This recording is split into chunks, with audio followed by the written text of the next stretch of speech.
Hi guys, welcome back. Year 12, 2018. I'm sure you've missed my wonderful lectures. Welcome to Lecture 1, Week 1, an Introduction to Sports Psychology. So this time we'll be looking at sports psychology with volleyball. And by the way, it's an exam. So what is psychology? Psychology is the study of how thought influences your behaviour, and sports psychology is obviously the study of human mind and how this relates to your physical performance. So very similar to psychology, but you've got that sport aspect. The aim of sports psychology is to improve your performance by recognising and managing situational factors.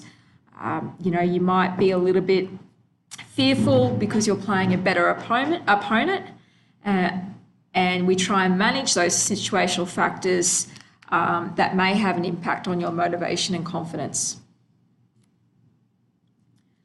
So the mental skills of sports psychology, I'll give you a little heads up. Please make sure you get these down.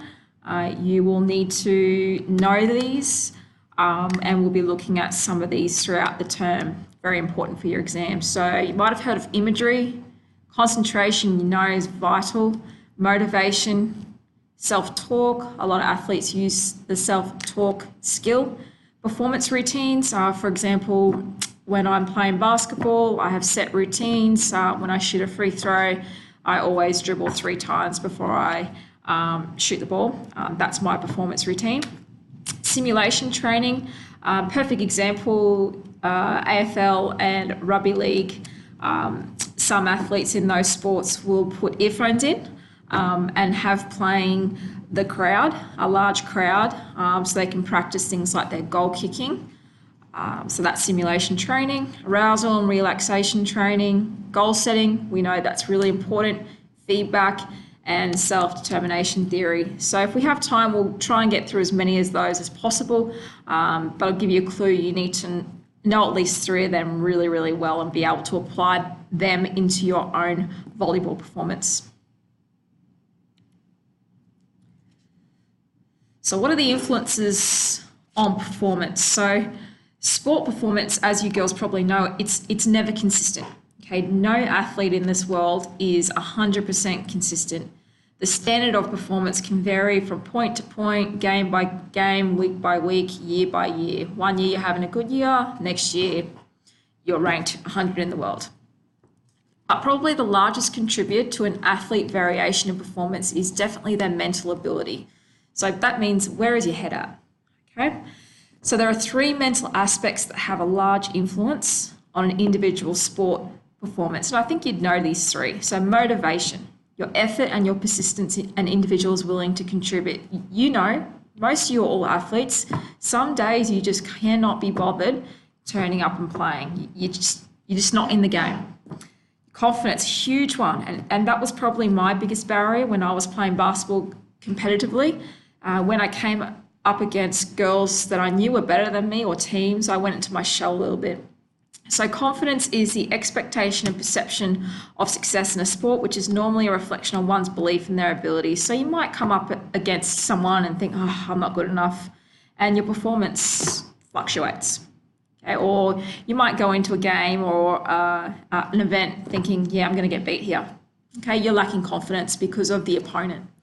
And arousal level, so immediate state of the body and mind and individual's readiness to perform. I'll give you the perfect example of that. Think of you as a state of origin player walking out of that tunnel, Suncorp Stadium, 50,000 people shouting Queenslander. I can guarantee you would have high arousal levels, so you are absolutely 110% ready to play that game.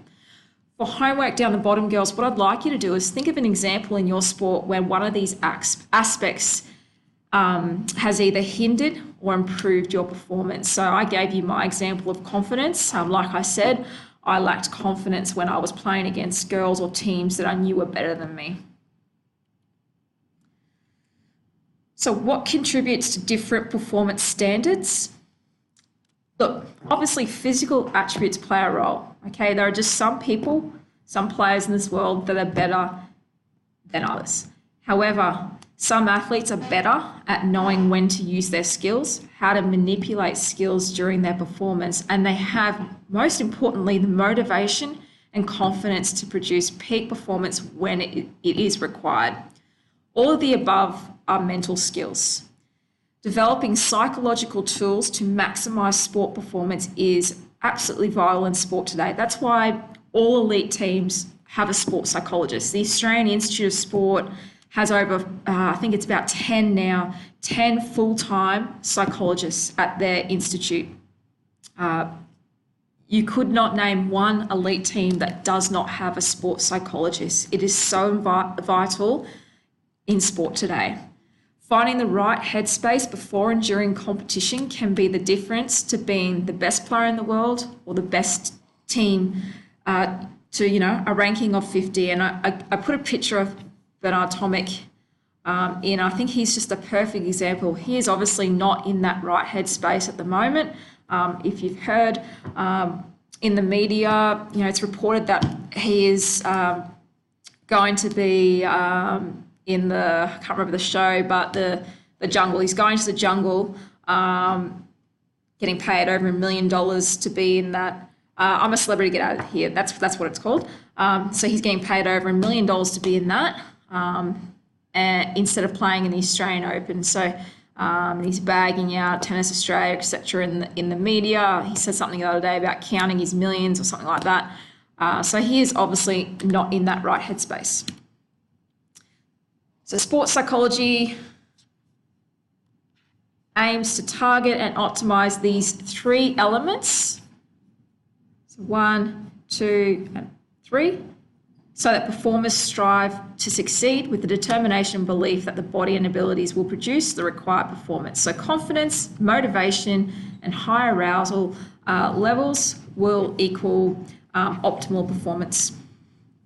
So just a finishing slide with a couple of quotes, and obviously a man that I think that just has probably one of the best mental